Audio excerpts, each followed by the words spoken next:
You're listening to the 5-Minute Friday podcast episode of The Aligned Self. This is your host, Daniel J-Novi.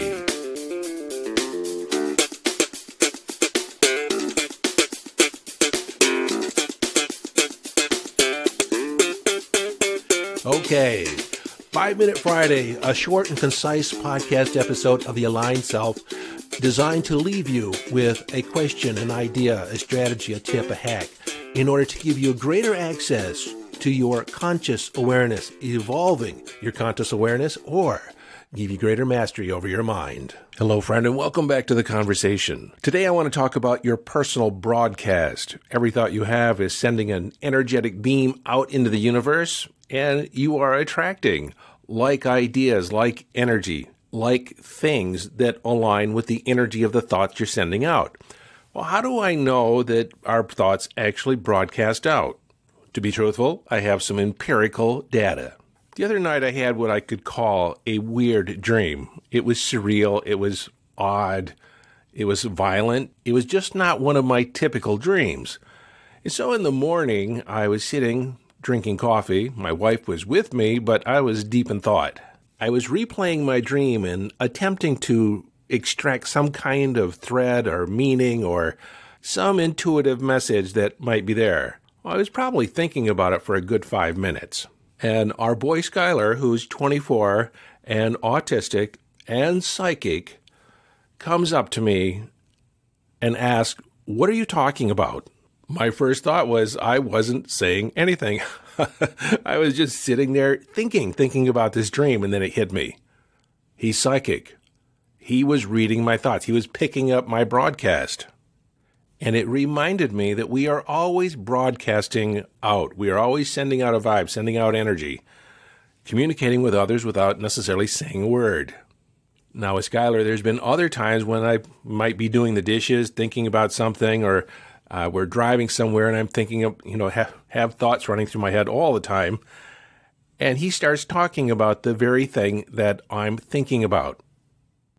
This has happened a number of times with both my wife and me, and so we know that he's psychic, and he's picking up on just about everything that you think. He is a walking antenna. From time to time, my wife and I have heated discussions with some intense emotions, and he's not even in the room. He picks up on it. His mood starts to change. His mood shifts. And that's why I'm asking you to be responsible for your thoughts, responsible for your energy, because you are continually broadcasting. And vice versa, you can actually pick up on the vibe, the energy that somebody else is putting out. Now, it's true that not every thought is sent out, not enough energy behind it. A passing thought, not a big deal. Even a negative passing thought. But any thought that you ruminate for any length of time, Abraham Hicks says 17 seconds, is enough to start building momentum, enacting the law of attraction. And I completely buy that based on my own experience. And then if you double down with some intense emotion behind it, which gives it even more power, it moves even faster.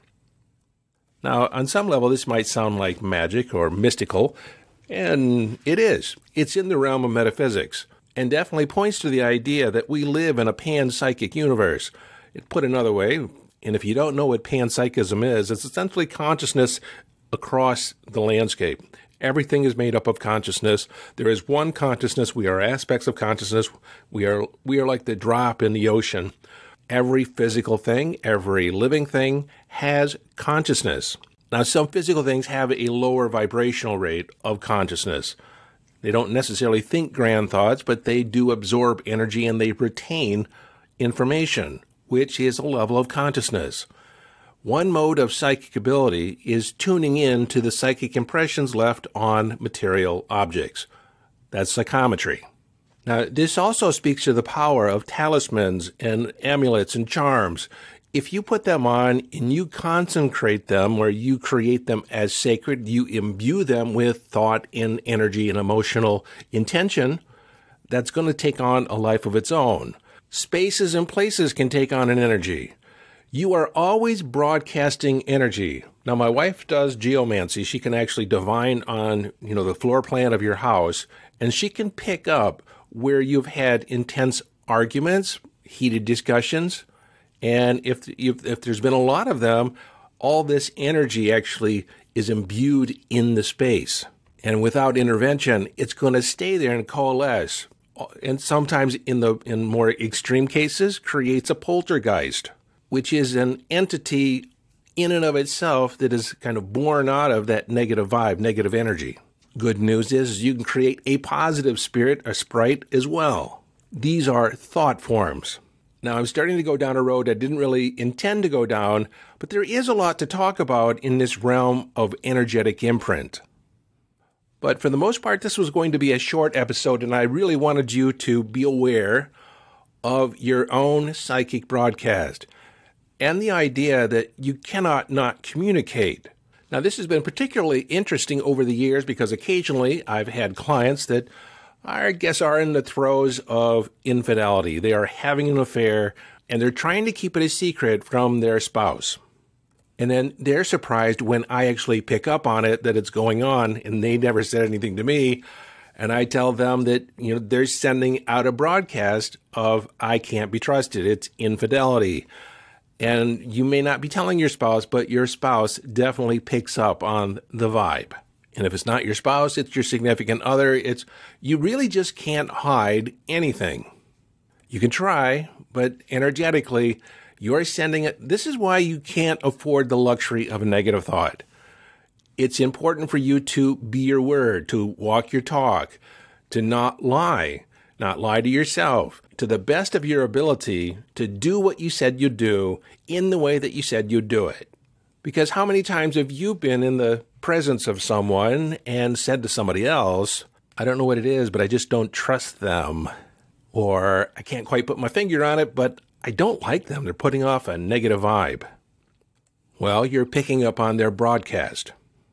And if other people can pick up on your broadcast, certainly the universe is right there, finger on the pulse. They know exactly what you're doing, exactly what's going on. What is it that you have all your energy put behind? And if your energy is not behind the things that you want, then, my friend, you are abusing your power. Again, you cannot afford the luxury of a negative thought. To wallow in negativity, to wallow and complain about the things you really don't want in your life, put your attention elsewhere, because it's not just you. It's not a private conversation.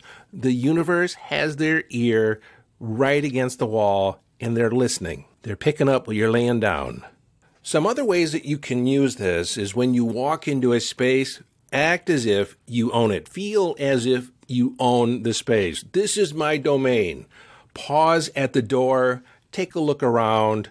See if you know anybody, anyone worth talking to. And remember, you own the space.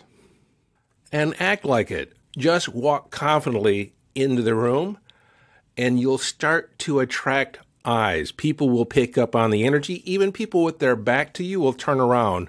Something happened. Someone just moved in. Someone has just entered the space.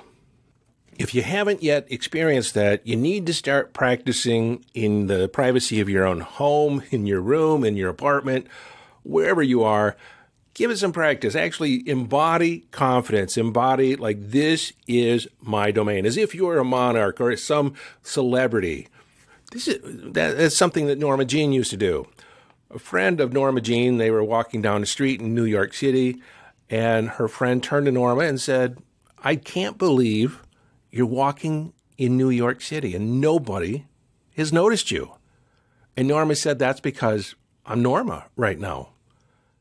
All I have to do is shift my thinking and become Marilyn and watch what happens. She shifted into the persona of Marilyn Monroe, and she just attracted a mob within seconds. Same person, but she was not putting out the vibe. She was not putting out the broadcast.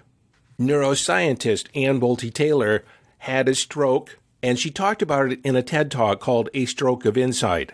But during her recovery, she was in the hospital room, and nurses and doctors would come in, and they were not very kind with their energy. They were thinking about something else. They weren't necessarily attentive. They were bringing in and leaving energy. And Anne was in a state of increased receptivity due to her stroke. The right side of her brain was basically in charge. which is the intuitive brain, and she was picking up and feeling the vibe. She had to put a sign on the door, be responsible for the energy you bring into the room. So what's the takeaway in this? Well, thoughts are things. Thoughts with enough energy behind them are actually thought forms. You're sending them out into the universe, and they're going to start attracting other like vibrational thoughts, other like vibrational events, circumstances, people. This is law of attraction. And I just had a very experiential moment with my son when he read my dream, and he could not make sense of it. I had trouble making sense of it myself. What are you talking about? Okay, mind your thoughts. Until next time, this is your friend and host, Daniel Denovi, urging you to follow your bliss. Live your life from inner signals. Be inner directed as you engage in the epic adventure.